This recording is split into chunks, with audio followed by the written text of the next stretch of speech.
नमस्कार, माजलगाव परिसर या यूट्यूब चॅनलमध्ये आपलं स्वागत आहे। 25 जून 1975 रोजी लागलेल्या आणीबाणीला आज 50 वर्ष पूर्ण झाले आहेत।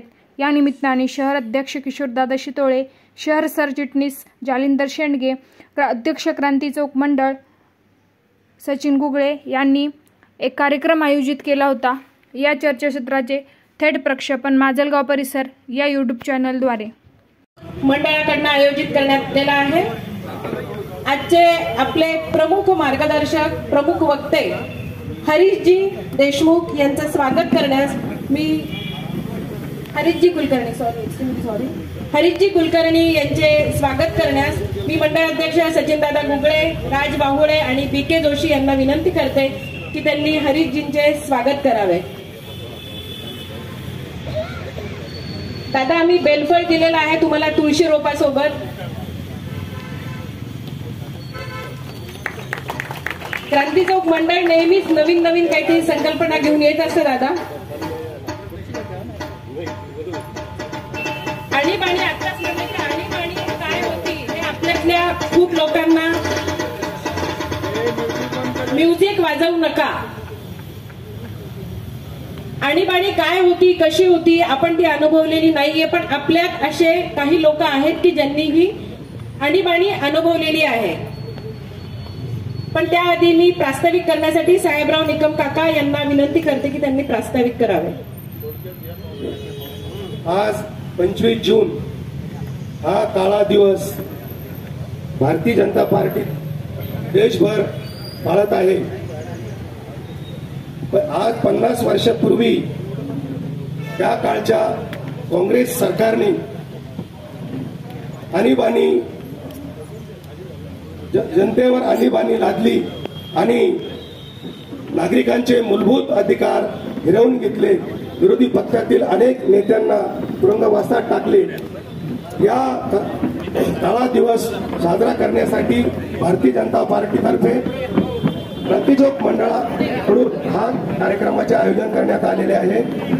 या कार्यक्रमासाठी वक्ते म्हणून हरीशजी कुलकर्णी, पश्चिम क्षेत्र कार्यकारिणी सदस्य, राष्ट्रीय स्वयंसेवक संघ व प्रमुख उपस्थिती किशोरदादा शितोळे, भारतीय जनता पार्टी शहर जिल्हा अध्यक्ष, भारतीय जनता पार्टीचे सर्व पदाधिकारी व नागरिक।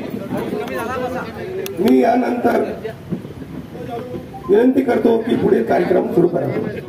पाऊस येणार नाहीये आणि आला तरी आपल्याला बसायचं आहे, कारण आणीबाणीच्या वेळेस आपल्या बऱ्याच लोकांनी आपलं खूप कष्टातून आणि आणीबाणीच्या प्रसंगाला धैर्याने तोंड दिलेलं आहे। तर पाऊस आपल्यासाठी तसा काहीच नसायला पाहिजे, त्यामुळे आपण थांबू शकतो। धन्यवाद। आणीबाणीच्या काळामध्ये आपल्या काही लोकांनी जे आपलं पूर्ण काय म्हणतात त्याला वर्चस्वपणाला लावलं होतं, त्या काळात त्यांनी बलिदान दिले होते, जेलमध्ये गेले होते, अशा काही लोकांचा सत्कार आपण इथे करणार आहोत।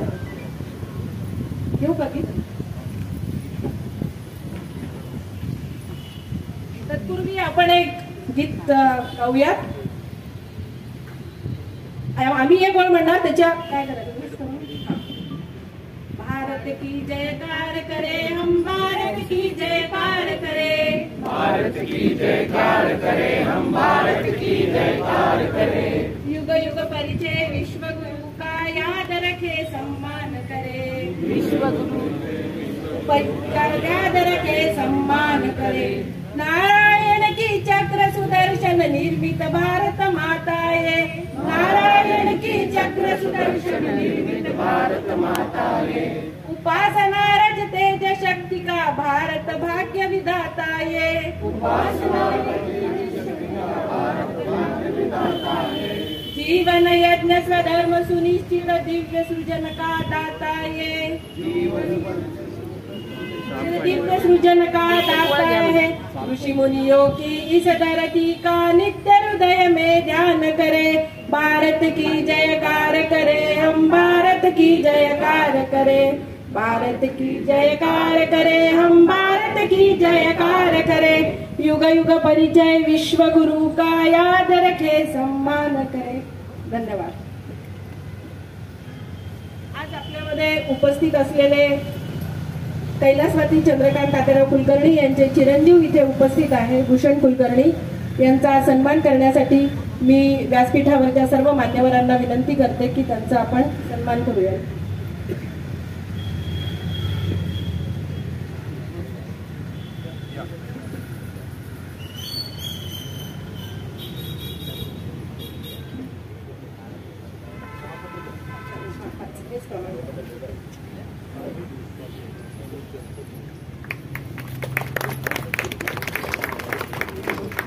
टाळ्या जोरात झाल्या पाहिजेत ना. आपल्यासाठी या लोकांनी काम केलं. हे लोक आहेत ज्यांनी कारावास भोगलेला आहे. कैलासवासी सुरेश शिवराम बिस्बोड यांच्या धर्मपत्नी येथे आलेल्या आहेत. आपण त्यांचाही सन्मान करूयात.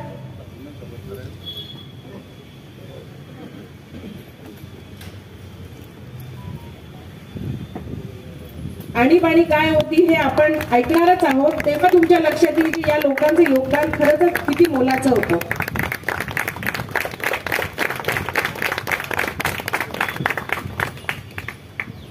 सुधीर दादा चिंतामण विद्वांस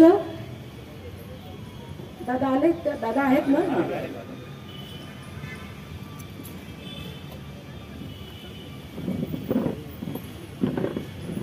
योग दिवस होऊन गेलाय, त्याच्यात आपण शिकलेलो आहे टाळ्यांचं महत्व काय आहे. टाळ्या झाल्याच पाहिजेत. या टाळ्या याच्यासाठी करणे सन्मानार्थी आहे त्यांनी आणीबाणीच्या काळात योगदान दिलेलं आहे.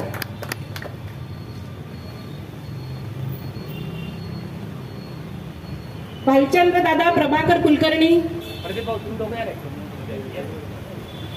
प्रदीप दादा बुरंडे, संजय दादा जोशी, अजय दादा तलरेजा,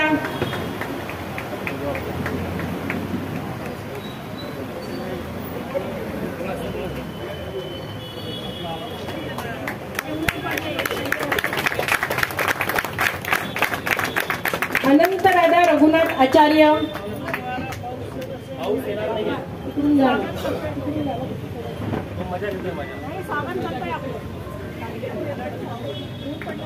पाऊस पण आपले पेशन्स बघतोय, काळजी करू नका.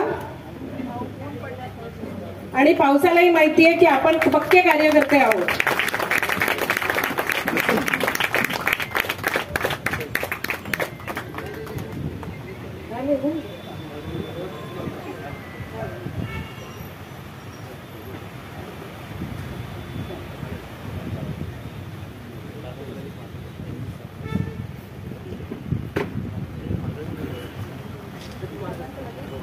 मी आजचे प्रमुख वक्ते हरीशजींना अशी विनंती करते की त्यांनी त्यांचं मार्गदर्शन आम्हाला करावं.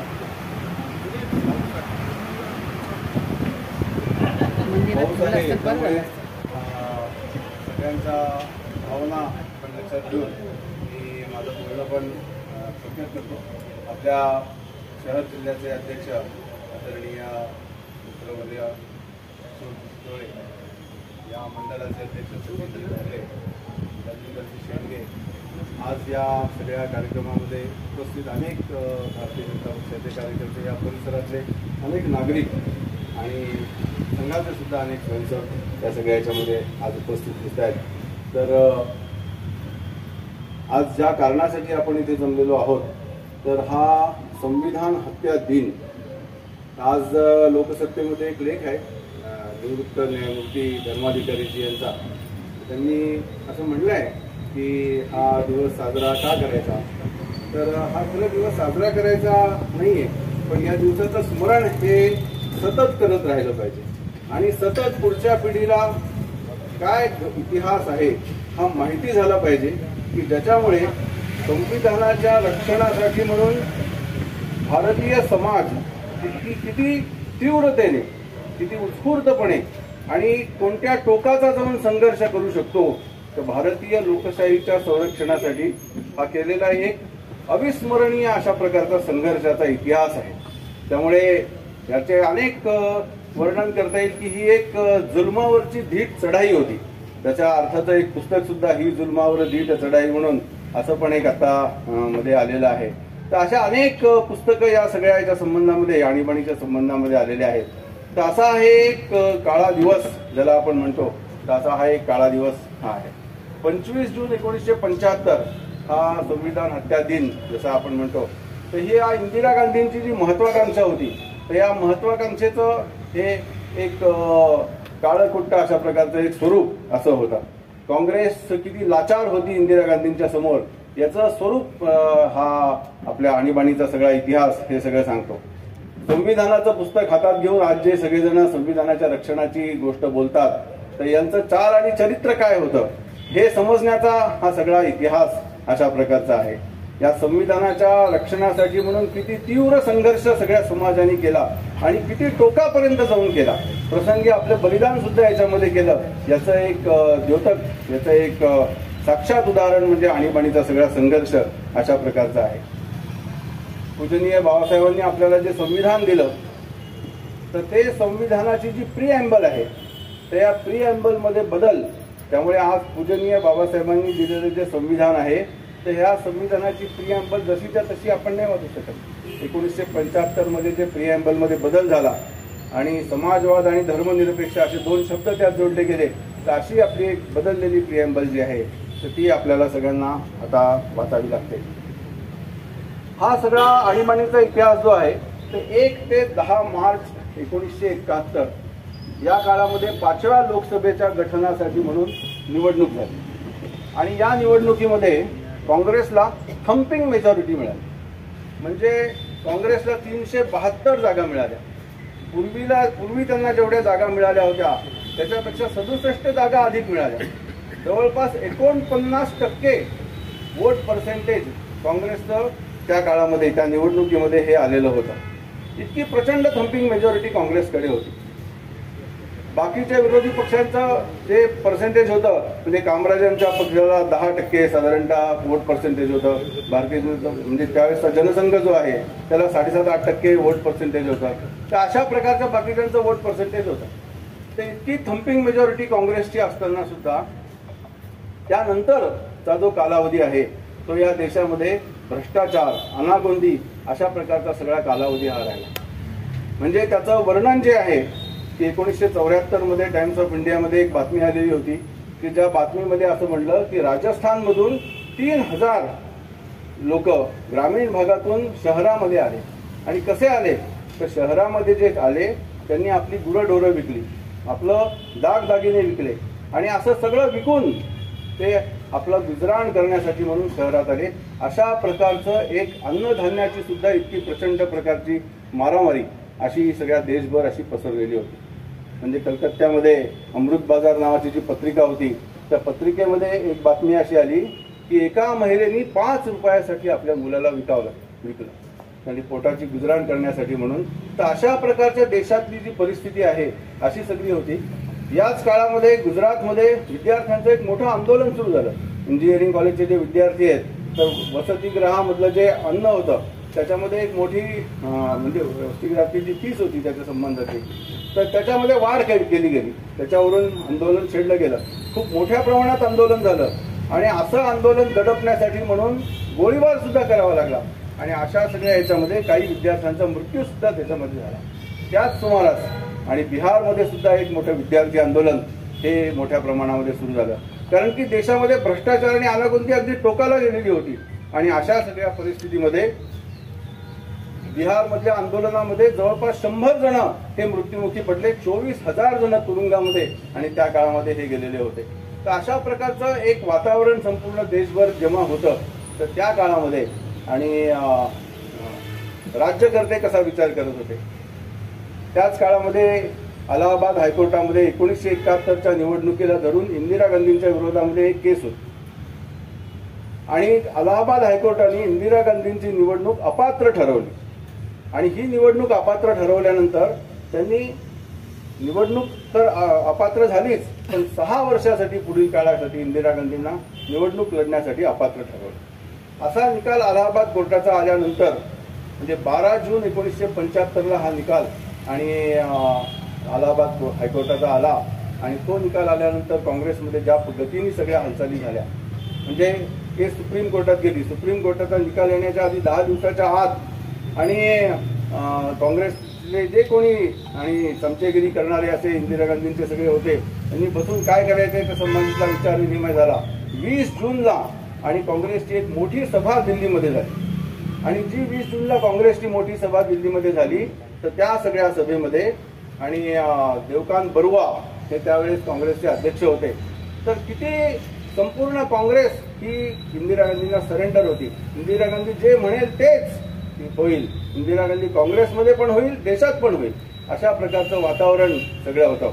आणि या याच्यामध्ये देवकांत बरुआंचं त्या 20 जूनच्या सभेमधलं जे भाषण होतं, त्या भाषणात त्यांनी असं म्हटलं, इंदिरा तेरी सुबह जय होगी, इंदिरा तेरी सुबह जय होगी, इंदिरा तेरी शाम जय होगी, इंदिरा तेरे काम की जय होगी, इंदिरा तेरे नाम की जय होगी. असं म्हणजे सकाळ संध्याकाळ नेहमी करता आणि इंदिरा गांधी तुझीच जय असेल, अशा प्रकारचं सगळ्या देशामध्ये वातावरण आहे, असं देवकांत बरुआंनी त्या सभेमध्ये आणि एक प्रकारे सांगितलेलं होतं. इतकं की त्याच्या पुढे जाऊन त्यांनी जे म्हणलं की आपण सगळेजण ऐकतो की इंदिरा इज इंडिया आणि इंडिया इज इंदिरा. भारत म्हणजेच इंदिरा आहे आणि इंदिरा म्हणजेच भारत आहे, अशा टोकापर्यंत एकूण काँग्रेसमधले सगळ्या चाटुगिरीचं जे चित्र होतं ते त्या पद्धतीने आणि या देशामध्ये होतं. परंतु 20 जूनला जी काँग्रेसची सभा झाली त्याला उत्तर म्हणून 25 जूनला दिल्लीमध्येच आणि जयप्रकाश नारायण यांच्या नेतृत्वाखाली एक विशाल सभा झाली की ज्या सभेमध्ये काँग्रेसच्या सभेपेक्षा सुद्धा अधिक मोठ्या प्रमाणामध्ये समुदाय जमलेला होता. आणि या समुदायाने एका अर्थाने देशभरामध्ये असलेलं भ्रष्टाचार आणि अनागोंदीचं वातावरण, देशभरामध्ये असलेली जी अशांतता आहे, देशभरामध्ये लोकांना जे चाललेलं आहे ते मान्य नाही, अशा प्रकारचा जो आपला आंतरिक आवाज आहे हा आवाज प्रकट केला आणि एक मोठा निषेध एका अर्थाने इंदिरा गांधींच्या सगळ्या नेतृत्वाबद्दलचा हा केला होता. खरं तर काँग्रेसला थम्पिंग मेजॉरिटी होती. अलाहाबाद हायकोर्टाच्या निकालानंतर फक्त करण्याची गोष्ट काय होती की काँग्रेसचं पंतप्रधानाचं नेतृत्व बदललं. काँग्रेसने अलाहाबाद हायकोर्टाच्या निकालात इंदिरा गांधींना नाकारलं तर त्या सोडून दुसरे कोणी पंतप्रधान झाले असते तर ते शक्य होतं, कारण की त्याला विरोधकच कोणी त्या अर्थी फार मोठा सजग अशा म्हणजे सबळ अशा प्रकारचा नव्हता. 352 काँग्रेसच्या जागा होत्या. पण इंदिरा गांधींची निवडणूक रद्द झाली या एका मुद्द्याखाली आणि संपूर्ण देशावर 25 जूनला जेव्हा ही सभा झाली विरोधकांची तर त्या सभेनंतर रात्री 12 वाजता आणि देशावर आणीबाणी लादली गेली. ती आणीबाणी देशावर जेव्हा लादली गेली त्याची भरपूर पूर्वतयारी केलेली होती. सगळा देश जेव्हा झोपलेला होता तेव्हा संपूर्ण देशभर सगळ्या पोलीस स्टेशन्सला आणि सूचना गेलेल्या होत्या. त्या ठिकाणचे सगळे जे विरोधी प्रमुख नेते आहेत त्या सगळ्यांना रात्रीतूनच पकडण्याच्या सूचना होत्या. सगळे वृत्तपत्र जे आहेत यांचं त्या दिवशीचं प्रिंटिंग हे झालं नाही पाहिजे अशाच प्रकारचं होतं. म्हणजे तरुण भारतचा जो एक अंक आहे नागपूरचा तो केवळ तरुण भारत आणि संपूर्ण ब्लँक पेज अशा प्रकारचा तो प्रकाशित केला गेला. तर अशा प्रकारे मीडियावर एका प्रकारे हत्या, मीडियाच्या स्वातंत्र्यावर हत्या, लोकांच्या मानवी अधिकारांवर हत्या, त्याच्या प्रकटीकरणाच्या संबंधामध्ये त्या अधिकारावर हत्या, अशा सगळ्या प्रकारे एका अर्थाने आणीबाणीच्या काळामध्ये आणि या आणीबाणी लागल्यानंतर मिसा कायदा लादल्यानंतर आणि एक प्रकारचे अनेक निर्बंध त्या देशामध्ये घातले गेले. संविधानामध्ये अनेक बदल आणि हे केले गेले की ज्या अनेक बदलांच्या माध्यमातून आणि देशाचे पंतप्रधान आणि राष्ट्रपती आणि यांच्या संबंधामध्ये ते पदावर असताना कोणत्याही प्रकारची केस ही होऊ शकणार नाही वगैरे असे अनेक बदल त्याच्यामध्ये हे केले गेले. तर आज सगळा मी हे सांगत नाही त्यातला इतिहास, परंतु हा जेव्हा सगळा एका अर्थाने आणीबाणी सगळ्या देशावर लादली गेली त्यानंतर देशभर समाज गपचूप बसला. देशभर एक लोकसंघर्ष समिती नावाने एक समिती स्थापन झाली. या लोकसंघर्ष समितीच्या माध्यमातून आणि देशभर सत्याग्रहांचं एक रान आणि एक अनोखा अशा प्रकारचा इतिहास.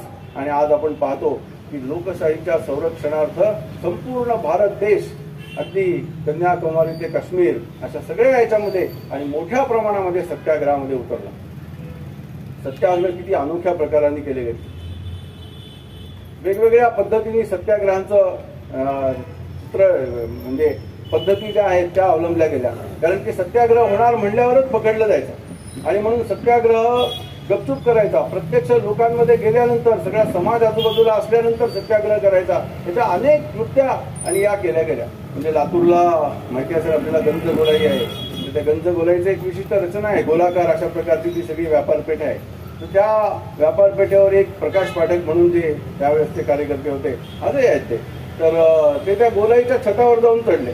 त्यांनी मेगाफोन हातामध्ये घेतला आणि आणीबाणी मुर्दाबाद आणि लोकशाहीचं रक्षण केलं पाहिजे, तर अशा प्रकारच्या सगळ्या सत्याग्रहांची सुटका केली पाहिजे, तर अशा प्रकारच्या ज्या काही आणीबाणीच्या विरोधातल्या घोषणा आहेत या घोषणा वर जाऊन द्यायला सुरुवात केली. अशा घोषणा जेव्हा सुरू झाल्या तेव्हा सगळीकडून चारी बाजूनी पोलीस आले, पण वर चढणार कोण हे तर वर जाऊन उभे होते. तर मग शेवटी एका बाजूनी शिडी लावली आणि पोलीस वर चढले. हे पोलीस वर चढले की गोलाईच्या एका छतावरून दुसऱ्या छतावर उडी मारायची. त्यामुळे मध्ये एक 7-8 फुटाचं अंतर असायचं. चांगले शारीरिकवाले होते. तर ते उडी मारून तिकडे गेले की पोलिसांना परत खाली उतरून वर गेल्याशिवाय मार्गच नव्हता. म्हणून मग दोन्ही तिन्ही बाजूने जेव्हा पोलीस वर चढले तेव्हाच त्यांना पकडता आलं. तोपर्यंत तास दीड तास अशा प्रकारचा सत्याग्रह हा चालू होता. एका ठिकाणी सत्याग्रह केला तर एक अंत्ययात्रा निघाली. आता अंत्ययात्रा असल्यामुळे त्याला काही कोणी रोखलं पण नाही. भर बाजारात गेल्यानंतर सगळेजण सत्याग्रह केला आणि सगळ्यांनी आणीबाणीच्या विरोधामध्ये अशा प्रकारचं आंदोलन केलं. अशा अनेक विविध पद्धतीने सत्याग्रह त्या काळामध्ये झाले. पुण्यामध्ये एक लहान मुलगा होता, त्याला एक अनोखा सत्याग्रह करायचा होता. तो म्हटला अनेक जणांपर्यंत आणीबाणीच्या विरोधातला आवाज गेला पाहिजे. मग कसा जाणार? तर तो बालचित्रवाणीचा जो काय लहान मुलांचा जो बालोद्यानचा जो कार्यक्रम असतो त्या कार्यक्रमासाठी म्हणून त्यांनी स्वतःची एंट्री केली. तो त्या स्टुडिओमध्ये गेला आणि स्टुडिओमध्ये गेल्यानंतर त्यांनी तिथून आणीबाणी मुर्दाबाद आणि लोकशाहीचं रक्षण केलं पाहिजे असं हे केलं. त्याला न्यायमूर्तींसमोर हजर केलं. त्याला विचारलं की अरे तू हे का केलं? तर तो म्हणला मी जर सत्याग्रह केला असता बाहेर तर 5, 10, 15, 20, 25 लोकांनाच कळालं असतं. मी बालोद्यान कार्यक्रमातून केल्यामुळे हजारो लोकांना आणि आणीबाणीच्या विरोधामध्ये वातावरण हे कळालं. असे अनेक पद्धतीने सत्याग्रह हे संपूर्ण देशभर सगळ्यांनी केले. या याच्यामध्ये किती अमानवीय अशा प्रकारचा व्यवहार त्या काळामध्ये आणि इंदिरा सरकारने केला हे आपल्याला समजू शकतं. म्हणजे आता आजचे जे संरक्षण मंत्री आहेत राजनाथ सिंगजी, तर राजनाथ सिंगजींच्या आई या आजारी होत्या. त्यांना ब्रेन हॅमरेज झालं होतं. 27-28 दिवस त्या आणि याच्यामध्ये होत्या, हॉस्पिटलमध्ये होत्या.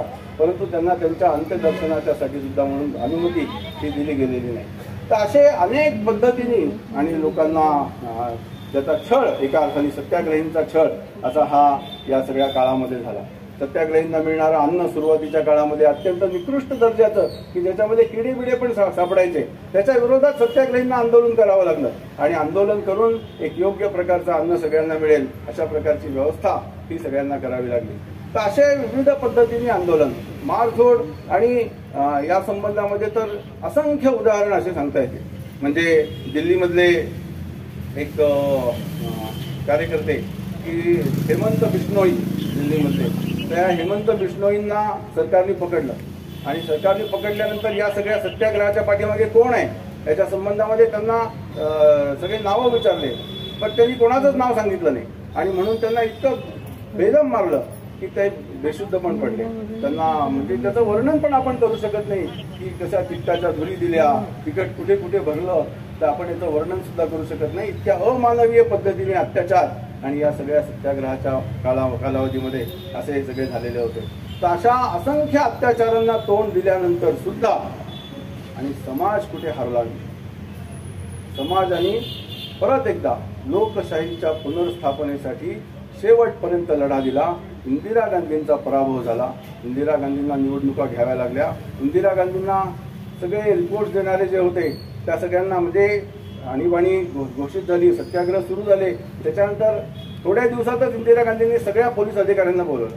ते म्हणे की राष्ट्रीय स्वयंसेवक संघ अजूनही कसं काय करतोय सगळीकडे सत्याग्रह, सगळ्या देशभर सत्याग्रह अजून चालू आहेत, करताय काय तुम्ही? सगळेजण पकडू कसं काय शकत नाहीत सगळ्यांना? तर ते म्हणे फार कठीण आहे. यांचे इतकं इन्फ्रास्ट्रक्चर आहे की ह्याच्यामध्ये आणि हे सगळे अंडरग्राऊंड झालेले आहेत, कोणकोणत्या वेशामध्ये वावरत आहेत आणि यांना पकडणं फार कठीण आहे. शेवटच्या टप्प्यामध्ये जेव्हा प्रत्यक्ष आणि निवडणुका घेण्याच्या होत्या त्या काळामध्ये सुद्धा तडजोड करण्याचे अनेक पद्धतीने प्रयत्न हे सुरू झाले. त्याच्यामध्ये राष्ट्रीय स्वयंसेवक संघाच्या सरसंघचालकांना सुद्धा निरोप पाठवला गेला की त्यावेळेस ते माधवराव मुळे जे सहसरकार्यवाह होते तर ते कन्याकुमारी केंद्राचे ज्यांनी नंतर त्याची उभारणी केली तर त्यांच्या मार्फत निरोप पाठवला गेला की संघाने याच्यामधून विड्रॉ व्हावं, निवडणुकीमध्ये कोणत्याही प्रकारे सहभाग घेऊ नये, आम्ही संघावरची आणीबाणी उठवू. पण त्याच्याकरता म्हणजे सरसंघचालकांपर्यंत जाण्याच्या आधीच आणि माधवराव मुळेंनी सांगितलं की हे कदापि शक्य नाही, हे कदापि शक्य नाही. आणि सगळ्या सरसंघचालकांचा सुद्धा निरोप हाच होता की हे बिलकुल होणार नाही आणि निवडणुकीमध्ये सुद्धा आम्ही हिरिरीने भाग घेऊ. सगळे आमचे स्वयंसेवक जे ते निवडणुकीत सुद्धा मोठ्या प्रमाणाने भाग घेतील आणि आणीबाणी ज्यांनी लादली त्यांचा संपूर्ण पराभव केल्याशिवाय आणि राहणार नाही. त्याच्यामध्ये महिलांनी सत्याग्रह केले, लहान मुलांनी सत्याग्रह केले, वृद्धांनी सत्याग्रह केले, सर्व युवकांनी सत्याग्रह केले, अनन्वित अत्याचार सहन केले आणि शेवट हा जो आहे की आणीबाणी या देशातून काढावी लागली, मिसाचा कायदा रद्द करावा लागला आणि परत एकदा लोकशाहीची पुनर्स्थापना झाली. असा एक हा जो इतिहास आहे. तर लोकशाहीच्या संघर्षासाठी, लोकशाहीच्या स्थापनेसाठी, आपल्या संविधानाच्या संरक्षणासाठी, संविधानाच्या सन्मानासाठी आणि सर्वसामान्य नागरिक किती टोकाला जाऊन संघर्ष करू शकतो त्याचा एक जाज्वल्य इतिहास म्हणजे या आणीबाणीचा इतिहास आहे. त्याचं स्मरण दरवर्षी केलं पाहिजे. प्रत्येक पिढीपर्यंत हा इतिहास हा नेला पाहिजे. हा इतिहास नेण्याचं काम भारतीय जनता पक्ष आज करत आहे आणि त्यामुळे ते अभिनंदनास पात्रच आहे. या मंडळामध्ये आणि ज्या प्रकारे या कार्यक्रमाची योजना केली तर त्याच्याबद्दल या कार्यक्रमाच्या आयोजकांनाही मनपूर्वक धन्यवाद देऊन मी माझं बोलणं सांगतो. धन्यवाद हरीशजी. अतिशय छान मार्गदर्शन आम्हाला केलं आणि आम्ही खरंच त्या म्हणजे 50व्या वर्षामध्ये जाऊन ते अनुभव घेतलाय. पावसामुळे थोडासा आपल्या कार्यक्रमात व्यत्यय आला आहे, पण आताच सरांनी राष्ट्रीय स्वयंसेवक संघ असं उच्चारलं आणि RSS म्हटलं की नमस्ते सदा वत्सले मातृभूमी आठवतं आणि आपली बरोबर हात असे होतात प्रार्थनेसाठी. तर आजच्या आपल्या प्रमुख व्यक्त्यांचा परिचय राहिला होता पावसामुळे, तो परिचय करून देणं आवश्यक वाटतं. त्यामुळे मी सुनीताताईंना विनंती करते की त्यांनी परिचय द्यावा.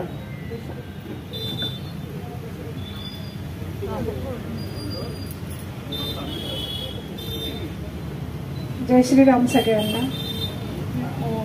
काम ऐसा करो कि पहचान बन जाए, हर कदम ऐसा चलो कि निशान बन जाए. यहाँ जिंदगी तो हर कोई काट लेता है, जिंदगी जियो इस कदर की एक मिसाल बन जाए. आजचे आपले हरीशजी कुलकर्णी जे वक्ते आहेत ते त्यांचं शिक्षण हे इंजिनिअरिंगमध्ये, सिव्हिल इंजिनिअरिंगमध्ये झालेलं आहे. ते सध्या बांधकाममध्ये छत्रपती संभाजीनगरमध्ये ते बांधकाम व्यवसायात कार्यरत आहेत. 1983 ते 1997 काळात त्यांनी संघाचं कार्य केलेलं आहे. त्यांचं कार्य इतकं छान आहे की ते आता संघाच्या प्रदेश कार्यकारिणीवर आहेत, ज्यात महाराष्ट्र, गोवा आणि गुजरातचा समावेश आहे. खरं तर त्यांचा परिचय देण्याची काहीही गरज नाही आहे, पण हा एक औपचारिकपणा म्हणून मी हा परिचय दिलेला आहे. धन्यवाद. धन्यवाद सुनीताताई. आपण इतकं छान मार्गदर्शन ऐकलेलं आहे. मी आत्ताच सांगितलं पावसामुळे थोडासा आपल्याला पुढे मागे होत आहे. मी आज उपस्थित असलेल्या रिसबुडताई यांना यांचं मनोगत व्यक्त करायचं आहे. त्यावेळेस काय परिस्थिती त्यांच्या मिस्टरांनी अनुभवली, तर मी ताईंना विनंती करते की 2 मिनिटांमध्ये आपलं मनोगत सांगावं. तिथे उभं राहून केलं तरी चालेल. ताई तिथेच थांबा. बरं या.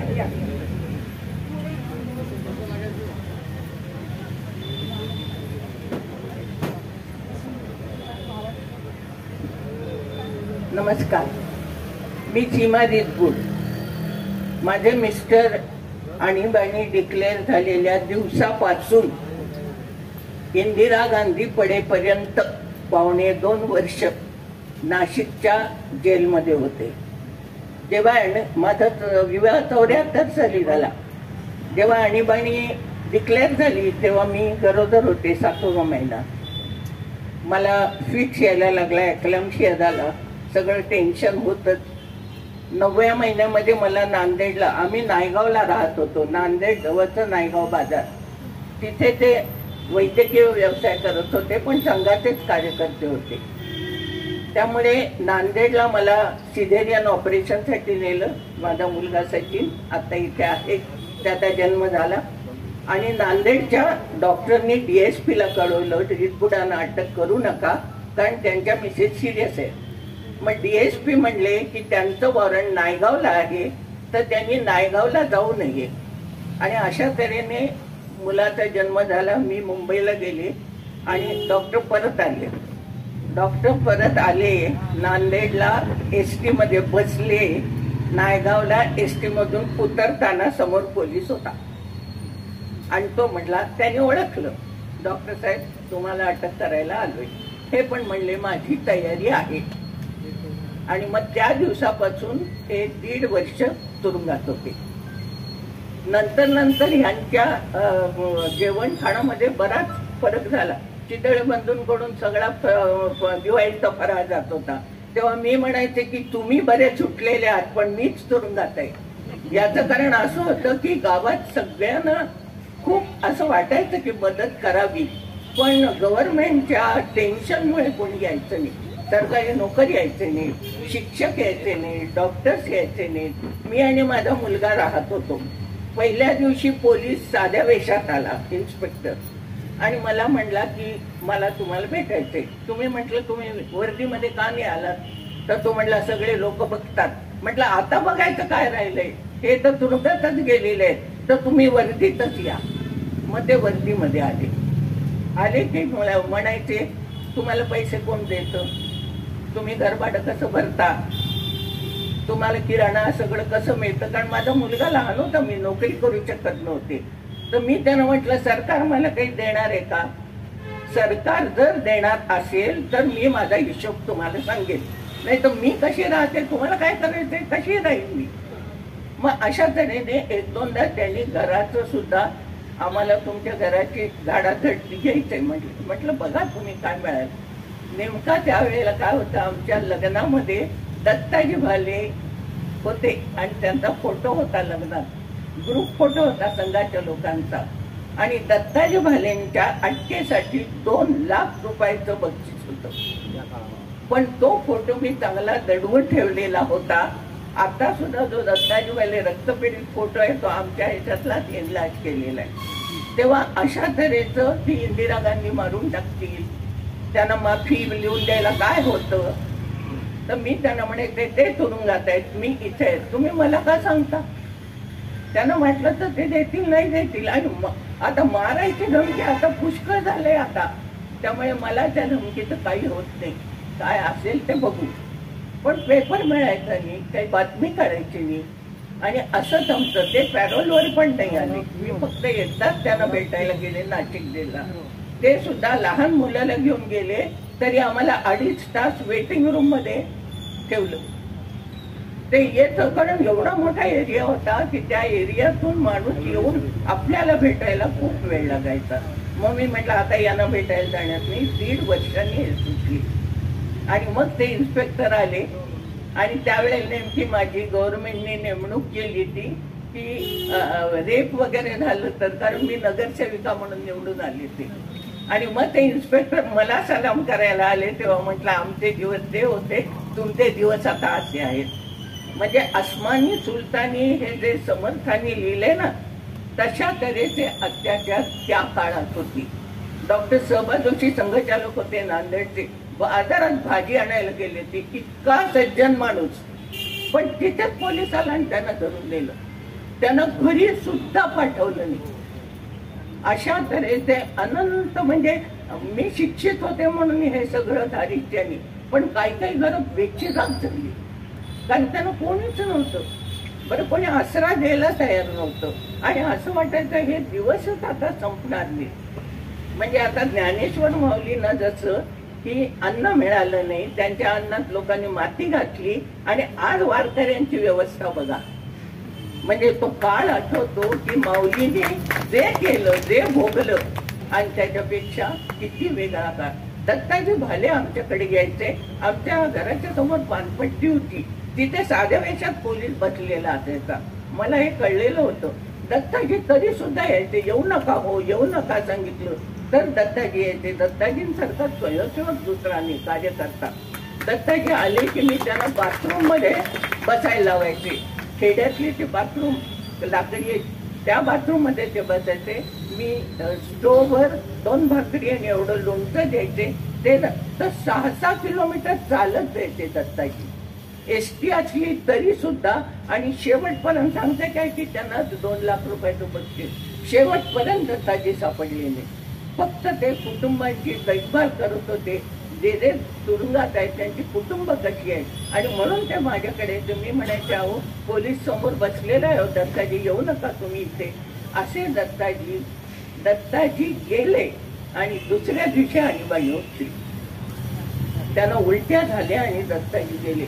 असे असंख्य लोक जे बाहेर होते, आता काही जण फिल्मफेअर गॉगल आणि पॅन्ट शर्ट घालून यायचे आमच्याकडे, आणि मग मी सुद्धा ओळखायचं संघाचा कार्यकर्ता म्हणजे असा असतो आपल्याला माहिती, पण हे असे मी थोडा वेळ ओळखाय, मग मी ओळखायचे हे संघात, असे त्या वेश बदलून यायचे.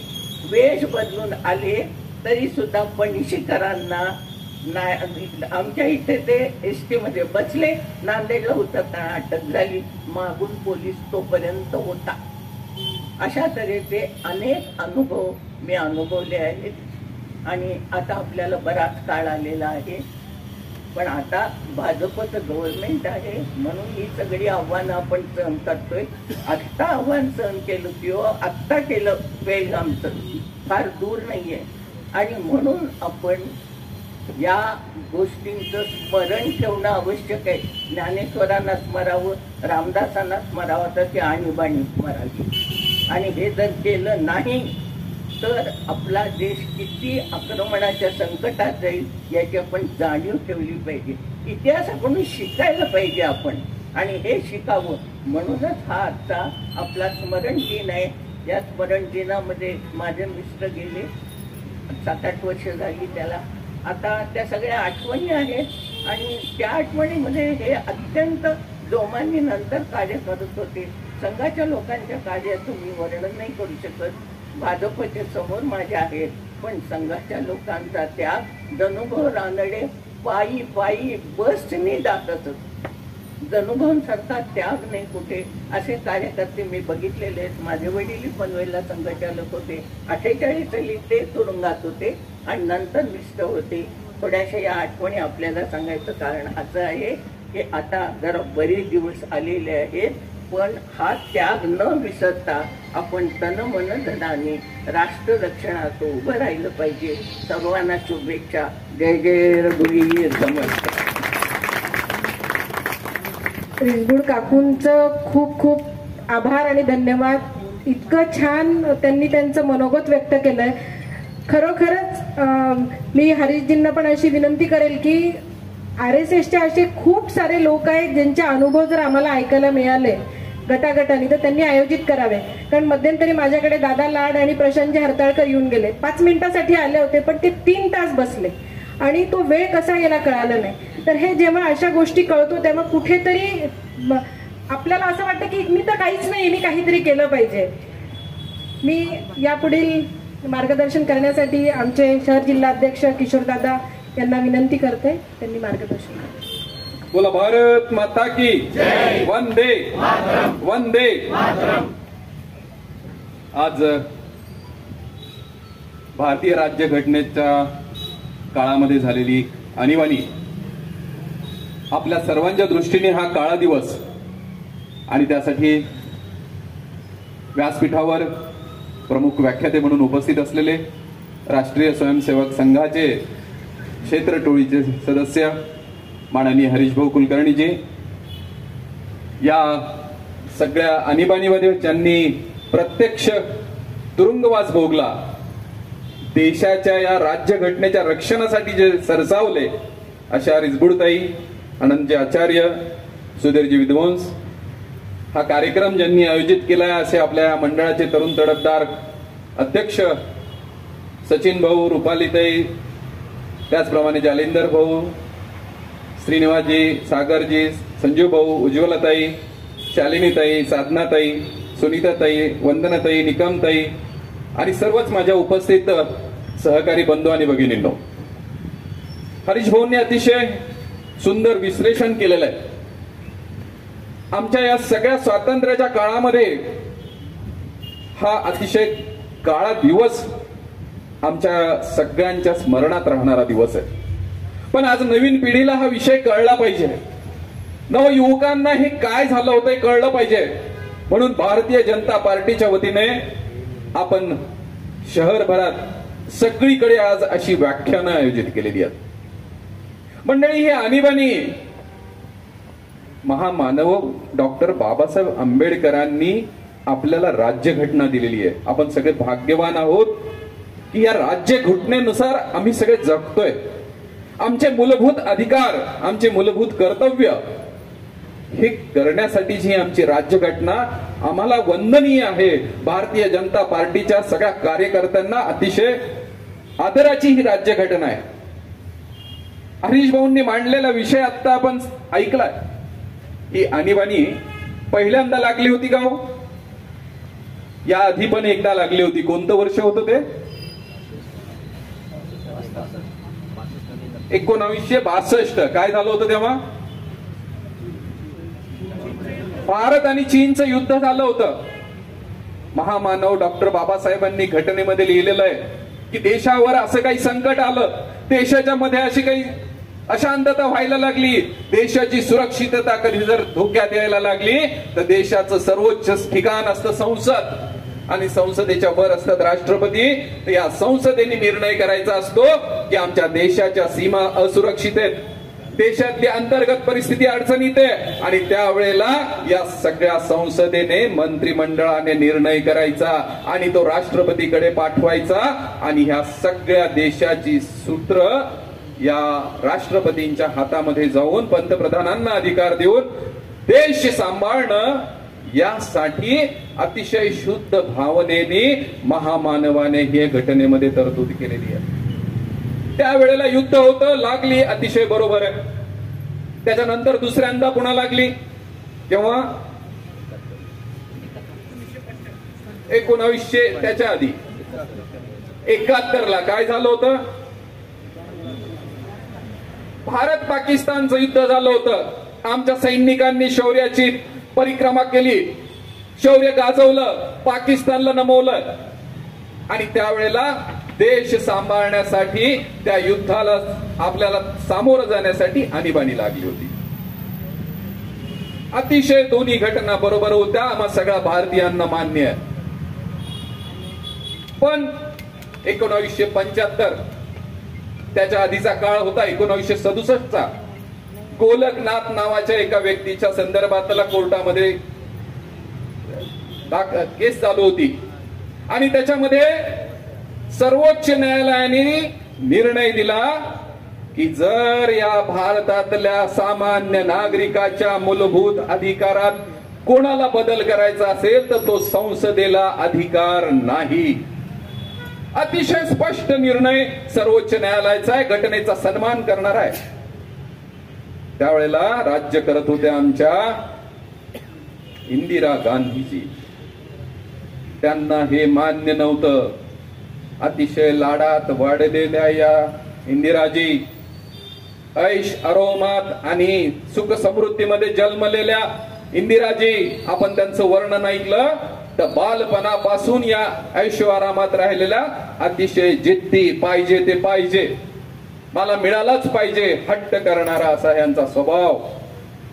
त्यांना ती घटना बदलायची होती आणि 1967च्या त्या कायद्याचं त्यांना सर्वोच्च न्यायालयाचा निकाल आवडला नाही आणि त्यांनी 71ला सरकार आल्यानंतर ती घटनाच दुरुस्त केली. हो, महामानवाने तुमचा माझा अधिकार चांगला राहावा म्हणून केलेला अधिकार इंदिरा गांधींनी बदलला. गुजरातला 74चं आंदोलन हरीश भाऊंनी उल्लेख केलाय. विद्यार्थ्यांनी तिथल्या राज्याच्या शिक्षण मंत्र्याच्या विरुद्ध आंदोलन केलेलं आहे आणि ते आंदोलन एवढं पेटलं की केंद्र सरकारला त्याची नोंद घ्यावी लागली आणि ते विधिमंडळ तिथलं बरखास्त करावं लागलं. मेचा महिना असेल तो 74चा 75चा. त्याच्यानंतर बिहारचं आंदोलन झालेलं आहे. त्या बिहारच्या आंदोलनामध्ये तिथेही जनता उठलेली आहे, विद्यार्थी समिती, तिथली संघर्ष समिती रस्त्यावर आलेली आहे आणि केंद्र सरकारला तिथे हस्तक्षेप करावा लागला. एवढंही याच्यामुळे राज्यात अशांतता होती असं होतं का?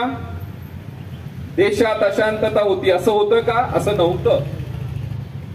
पण राज नारायण यांच्या विरुद्ध इंदिराजी 71ला निवडणुकीत उभ्या होत्या आणि त्या निवडणुकीमध्ये त्यांचा पराजय झाला, विजय झाला इंदिराजींचा. आणि ते राजनारायण इलाहाबाद, आता आमच्या पंतप्रधानांनी ज्याला प्रयाग म्हटलेलं आहे, अभिमानाचा क्षण आहे आमच्यासाठी मित्रांनो. त्या प्रयाग न्यायालयाने निर्णय, तिथे ती केस चाललेली आहे, त्या राजनारायणांनी तिथे सगळं सिद्ध केलेलं आहे की या 71च्या निवडणुकीमध्ये या इंदिरा गांधींनी सरकारी सत्तेचा गैरवापर केला. स्टेज बनवायला सत्तेतले पोलिसांना कामाला लावलंय. तिथला जो अधिकारी, निवडणूक अधिकारी, त्याला सध्या निवडणुकीच्या त्यांच्या बाजूने मतदान करण्यासाठी कामाला लावलंय. सगळी सरकारी यंत्रणा निवडून येण्यासाठी म्हणून कामाला लावली. हे दस्तऐवज समोर आणून दाखले देऊन त्या राजनारायण यांनी कोर्टामध्ये ती केस टाकली होती. आणि त्या न्यायालयाचा, उच्च न्यायालयाचा निकाल आला की आमची निवडणूक इंदिरा गांधींची रद्द केलेली आहे. त्यांना 6 वर्ष पुढची निवडणूक लढवता येणार नाही. हे सहन होणार का या गुडियाला? जिद्दी गुडिया होती. कसं मान्य होणार की हातातून सत्ता चालली, काँग्रेस सत्तेशिवाय जगू शकत नाही. त्यांनी सर्वोच्च न्यायालयात गेलेत आणि सर्वोच्च न्यायालयाने थोडस त्याच्यात लिबरल होत की तुम्ही खासदार राहा पण तुम्हाला संसदेत मतदान करता येणार नाही, पुढची 6 वर्ष निवडणूक लढवता येणार नाही असं सांगितल्यावर जर माझी खुर्चीच काढून घेत असेल तर त्या इंदिरा गांधींना सहन कसं होणार? त्यांनी रात्रीतून सगळी व्यूहरचना लावली आणि रात्री राष्ट्रपतींची सही घेतली. मंत्रिमंडळाशी चर्चा नाही, संसदेत चर्चा नाही. पुढे 3-4 महिन्यांनी प्रक्रिया केलेली आहे. हुकुमशाही कशी असते बघा. रात्रीतून, म्हणजे आता आमच्या अभिव्यक्ती स्वातंत्र्यावर आत्ताची वृत्तपत्रे आणि माध्यम बोलतात. किती बोलतात तो आता? आपल्या सरकार असो, नरेंद्र मोदी असो, आमचे देवाभाऊ असो, मुक्तपणे बोलू शकतो की नाही इथला? पण त्या इंदिरा गांधीच्या काळामध्ये या सगळ्यांवर रात्रीतून यांची वेच कापली, यांच्यावर बंधनं टाकली आणि सकाळी आकाशवाणीहून जाहीर केल्यानंतर लोकांना कळलं की आणीबाणी लागलेली आहे. कुठली पद्धत? कारण काय दिलंय त्यांनी? की देशामध्ये अशांतता निर्माण झाली. राज्य घटना बघा कशासाठी आहे की तुमची नागरिकांची मूलभूत अधिकार जपायचे, नागरिकांना सुखसोयी द्यायच्यात. पण ह्या नागरिकांचे मूलभूत हक्क कुठे सुखात राहतील? जिथे राज्य राहील, देश टिकेल. तो देश, राज्य जर व्यवस्थित असेल तर आमच्या मूलभूत हक्कांचा विषय येतो. पण इथे राज्य जर धोक्यात असेल तर घटना म्हणते व्यक्तीपेक्षा राष्ट्र प्रथम, राज्य प्रथम. पण आता ह्या घटनांमध्ये राष्ट्र अडचणीत होतं का? राष्ट्र मित्रांनो अडचणीत नव्हतं. अडचणीत होत्या काँग्रेसच्या इंदिरा गांधी. त्यांची खुर्ची ओढून घेतली होती. कोणी घेतली होती? घटनेने. सर्वोच्च न्यायालयाचा अवमान करत त्यांनी ही आणीबाणी तुमच्यावर लादलेली आहे. आज युवराज काँग्रेसचे घराणेशाही बघा, त्यांच्यापासून काँग्रेस कुणी दुसरा सांभाळू शकत नाही. सगळेजण हरीश भाऊ म्हणले तसे चाटुगिरी करतात. जो चाटुगिरी करायचा तो मुख्यमंत्री राहायचा, तो पदावर राहायचा. इंदिरा गांधी काँग्रेस होती. काँग्रेस पक्षांच्या सर्व मताची काँग्रेस नव्हती. काँग्रेस हुकुमशाही इंदिराजींची काँग्रेस होती. त्याच्यामुळे त्यांची हुजरेगिरी करणाऱ्यांनाच फक्त पद मिळायची. आमच्या भारतीय जनता पार्टीत असं आहे का? बिलकुल नाहीये. आमचा कोणताही नेता, कोणताही कार्यकर्ता आज कुठल्याही पदावर बसू शकतो. चहा विकणारा पंतप्रधान होऊ शकतो. हे भारतीय जनता पार्टीचं लोकशाहीचं प्रतीक. तर हे राष्ट्र अडचणीत नसताना समजून घ्या की एका व्यक्तीची अडचण होती म्हणून ही सगळ्या देशावर आणीबाणी लादलेली आहे. कुठलाही विषय असा नव्हता की देशामध्ये धोका निर्माण झालाय. त्या उलट आजची परिस्थिती बघा मित्रांनो. आज शेतकरी आंदोलन असेल, एखाद्या परीक्षा एमपीएससी यूपीएससीच्या कुठेतरी एखादा पेपर लीक होतो आणि अचानक सगळेजण देशभरात आंदोलन व्हायला लागतं. जागे व्हा, तुम्ही प्रगल्भ आहात, हुशार आहात. हे होतं कसं? तर ही तुकडे तुकडे गँग, ही जे सत्तेशिवाय जगू न शकणारी ही काँग्रेसची पिलावळ सगळीकडे कार्यरत असते आणि अशा छोट्या विषयामध्ये शेतकरी कुठे संघटित नाहीये, पण हे त्याच्यामध्ये घुसतात आणि सगळीकडे पेटवण्याचा प्रयत्न करतात आणि त्यांना वापरायचं असतं त्यावेळेला हे कलम की देशात अंतर्गत अशांतता आहे. वापरलं का आमच्या भारतीय जनता पक्षाने आजपर्यंत? कुठेही वापरलं नाही. कोणता पत्रकार बोलला, कोणी मीडिया बोलला, कुठे आंदोलन झालं, कुठलं आंदोलन दडपलं नाही, कुठे लाठीमार नाही, कुठे जनतेचा अधिकार हिरावून घेतलेला नाही. हे देण्यासाठी, या जनतेचं रक्षण करण्यासाठी, या राज्यघटनेचा सन्मान करण्यासाठी जगणारा भारतीय जनता पार्टीचा प्रत्येक कार्यकर्ता आहे. मंडळी, विषय हरीश भाऊंनी सविस्तर मांडलाय, पण आज आपण या विषयाला अनुषंगून या घटनेची तुलना आज आमच्या भारतीय जनता पार्टीने एक संस्कारित कार्यकर्त्यांनी दिलेलं सरकार, महामानवाच्या राज्यघटनेचा जो सन्मान करत आज आम्ही 370 कलम हटवलो. मोठी देणगी आहे आपल्यासाठी. आपण अतिशय न्यायालयात जाऊन न्याय प्रक्रिया करून हे कलम हटवलेलं आहे. श्रीरामाचं मंदिर बहुसंख्येने आम्ही होतो, आम्ही दंडुलशाही करू शकत होतो, आम्ही पाहिजे ते करू शकत होतो, असं आम्ही केलेलं नाही.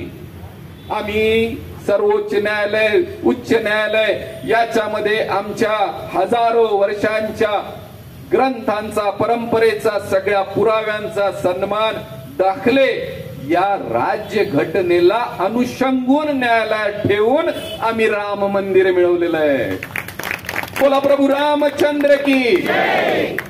कोणतंही आज आमच्या सरकारमध्ये घडलेली घटना असेल, म्हणजे अनेक वेळेला बघा मुस्लिम बांधवांना भाजपच्या विरुद्ध उभे केलं जातं, त्यांच्यात गैरसमज. मी तर म्हणेल की या काँग्रेसने आमच्या मुस्लिम बांधवांवर अन्याय अत्याचार केलेला आहे.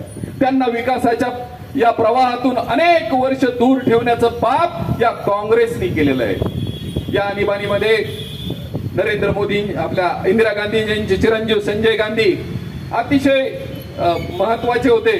त्यांचा सगळी त्याच्यात बोलबाला चालायचा. त्यांच्या सगळ्या डोक्यातून कल्पना, विकृत कल्पना यायच्या आणि त्यांनी त्यावेळेला जाहीर केलं की नसबंदी करा. आणि बळजबरीने लोकांना धरून धरून नसबंदी केलेली आहे. एक मुस्लिम बहुल गाव होतं, त्या गावामध्ये पोलिसांना नेऊन सगळ्या मुस्लिम बांधवांना आमच्या नसबंदी त्या गावाच्या गावांची करून घेणाऱ्या या काँग्रेसच्या इंदिरा गांधी आहेत. हे आमच्या काँग्रेस बंधूंना आम्ही सांगितलं पाहिजे. म्हणजे कोण? त्यांनी, इंदिरा गांधींनी फक्त स्वतः आणि स्वतः व्यक्ती केंद्रित सत्ता करणं, व्यक्ती केंद्रित सगळं राजकारण करणं, स्वतःच्या घराण्यापुरतं सगळं देश चालवणं, हा वेट बिगार देश करून टाकण्याचं पाप इंदिरा गांधींनी केलेलं होतं. आणि त्याच्या पलीकडे सेवा, सुशासन आणि प्रशासन चांगलं देणं यासाठी आजचं नरेंद्र मोदी सरकार गेली 11 वर्ष ज्या तळमळीने काम करतंय, ते त्याची जर तुलना केली तर फरक लक्षात येतो की रिसबोडताई असतील, विद्वांस सर असतील, या मंडळींनी, आमच्या संघाच्या स्वयंसेवकांनी कशासाठी लढले, कशासाठी वेळ दिला. 22 मृत्यू झालेले आहेत आपल्या स्वयंसेवकांचे जेलमध्ये. काय यांना बलिदान द्यावं लागलं? तर फक्त इंदिरा गांधीच्या खुर्चीसाठी. मित्रांनो, सगळे भारतीय जनता पार्टीचे आपण काम करणारे अतिशय भाग्यवान कार्यकर्ते आहात की आम्ही एक संस्कारित आणि देश सेवेने प्रेरित होऊन काम करणारे आपण सगळेजण आहोत. हा विषय, हा काळा दिवस आमच्या मुलांना, आमच्या परिवाराला, आमच्या मित्रांना घराघरामध्ये पोहोचवण्यासाठी आपण सगळेजण आज कटिबद्ध होऊन एक चांगलं सरकार, चांगलं सेवा सुशासन देत जनतेची सेवा देणारं सरकार म्हणून आपण सगळेजण कार्यरत राहूया. एवढंच बोलतो आणि थांबतो. धन्यवाद. धन्यवाद किशोरदादा. किशोरदादांचं मार्गदर्शन नेहमीच आमच्यासाठी प्रेरणादायी असतं आणि नवीन विचारांना आव्हान देणारं असतं. किशोरदादा धन्यवाद. भारतीय जनता पार्टीचा हा उपक्रम आम्ही, दादा आपण पहिल्यांदाच घेतोय अशा व्याख्यान, त्यामुळे किशोरदादा खूप खूप धन्यवाद. अशा व्याख्यानं जास्तीत जास्त क्रांतीचौक मंडळ नक्कीच घेईल. आणि मी राजदादांना अशी विनंती करते की त्यांनी आभार. आधी मग राष्ट्रगीताने सांगता होणार आहे. मी राजदादांना विनंती करते. सर्वांना विनंती आहे की आपण सत्य शेवटी आपण राष्ट्रगीत घेणार आहोत, तोपर्यंत कोणी जागा सोडू नये.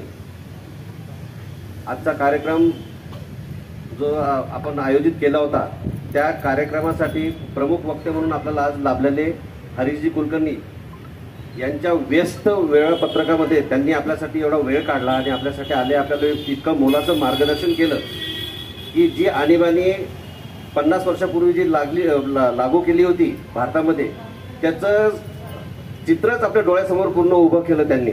तर त्यांचे खूप खूप आभार, खूप खूप धन्यवाद त्यांचे. तसेच आपले भारतीय जनता पार्टीचे शहर जिल्हा अध्यक्ष माननीय किशोरदादा शितोळे यांनीही आत्ताच आपल्याला खूप मोलाचं मार्गदर्शन केलं. त्यांचाही व्यस्त वेळापत्रक त्यांनी बाजूला ठेवून आमच्यासाठी वेळ काढला, आमच्या विनंतीला मान दिला आणि आमच्या इथे येऊन आपल्याला मार्गदर्शन केलं. त्यांचे खूप खूप आभार. तसेच आपल्या प्रवीणजी घुगे, मनोजदादा पांगारकर आणि आपल्या शहराचे माजी महापौर संजीवभाऊ जोशी, साधनाताई सोरळकर, शालिनीताई बुंदे आणि आपले जातेंद्र भाऊ शेंडगे, विकासजी कुलकर्णी आणि सर्व पदाधिकारी जे आले त्यांचे खूप खूप आभार. तसेच पावसाने मध्ये व्यत्यय आणलं तरी सुद्धा कोणीही जागचं हल्लं नाही. त्या तुम्हा सर्वांचे श्रोत्यांचे खूप खूप आभार. आणि सध्या शेवटी आमच्या क्रांतिदूत मंडळाने हा जो कार्यक्रम आयोजित केला त्या सर्व आयोजकांचे, आमच्या मंडळ अध्यक्षांचे खूप खूप आभार. हा कार्यक्रम संपला. सर्वांनी राष्ट्रगीतासाठी उभं राहावं अशी मी विनंती करतो.